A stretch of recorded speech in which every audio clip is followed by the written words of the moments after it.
Well, it's raining here. No detecting today.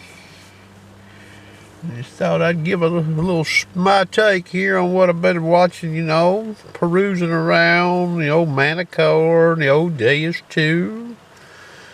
Old Calabash, he took that Manicore to the beach, boys, and that DS2. And let me clue you gentlemen and ladies in on a few things.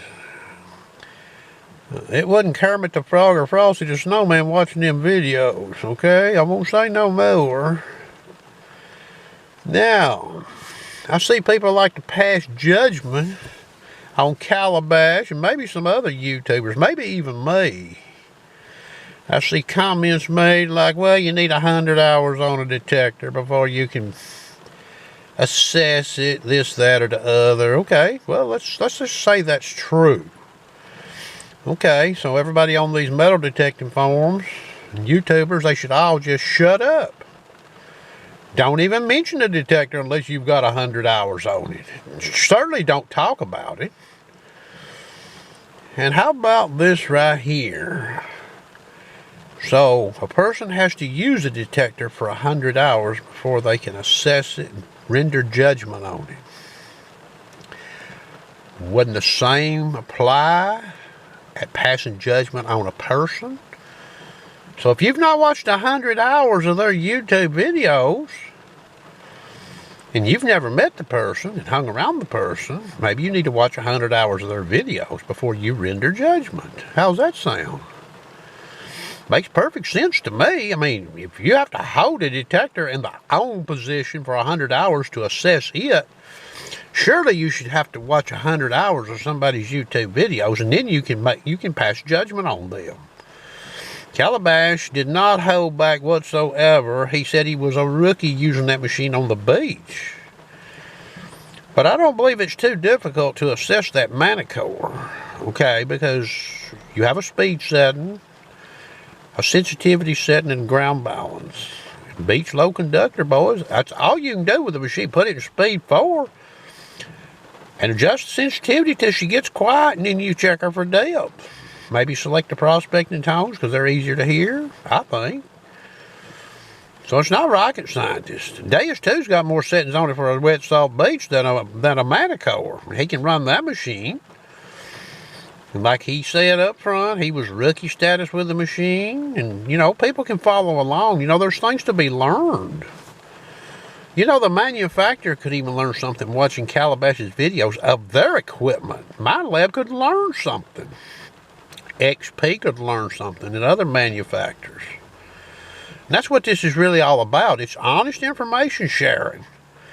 This is, it ain't to shoot the pigeon, shoot the person that's providing the information. And by the way, Calabash, he has some equipment that he uses that it ain't cheap to show what he shows on YouTube. Okay? I've got some equipment too. He's got more than I got, and I think he uses his equipment better than I do. But that's what it's about. It's about sharing information. He's not told anybody to buy anything. Neither have I. I've got the Manicore. I tested the Manicore. Okay? I use the Manicore. But, social media should help the metal detecting community. But the way I see it, with these little smirky attacks and slurs, well, they don't do anybody any good.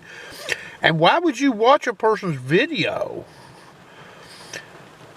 if you've already decided they don't know what they're doing? I mean, anybody that's got a Manicore right now, a production unit, ain't got 100 hours on it, okay? That's probably a fair statement. So why would you want to watch any video of a Manicore done by an actual purchaser? Oh, I have 100 hours on the unit I've got. So why would you want to watch the video to start with, and then after that, then you want to go and start posting slurs about the person? I just don't get that. It's unhealthy, and it's not very friendly, and it's like, look, Calabash is out there, it's a job out there digging holes, setting up the equipment, trying to bring you as good a data as he can try to bring with what he has. And this is not a defend the Calabash video, okay? This would apply to anybody. And some people don't do. It seems like a lot of the people that actually are the most critical are the ones that never do YouTube videos. I find that amazing too. Maybe you ought to try to do a few. It's not that easy all the time. And you know, you have to go through some of these detectors. A lot of my videos, they're unscripted. Most of them, 99.9% of them are unscripted, okay? I may have done the test that I'm going to show, but a lot of what I say and a lot of even what I even do during the test may be add-ons. It may be just strictly extemporaneous, okay? And Calabash is the same way. You can't plan all of this out. You know, the camera's running, and let's remember one other thing here. You know, Calabash is showing live stream. You know what that means? You can't fudge a live stream, boys and girls. You're watching it live. That's not an after-the-fact video where, well, this detector did good here. I think I'll show this. Oh, it did bad here. I think I'll hide this. No, live stream is live stream. He's hooked up and you're watching him. I think that's just extraordinary. Imagine if we would have had this 20 or 30 years ago instead of these stupid treasure magazines where nobody ever gave a detector a bad rating. Imagine that. Well, that's about all I've got to say today. I hope you enjoyed.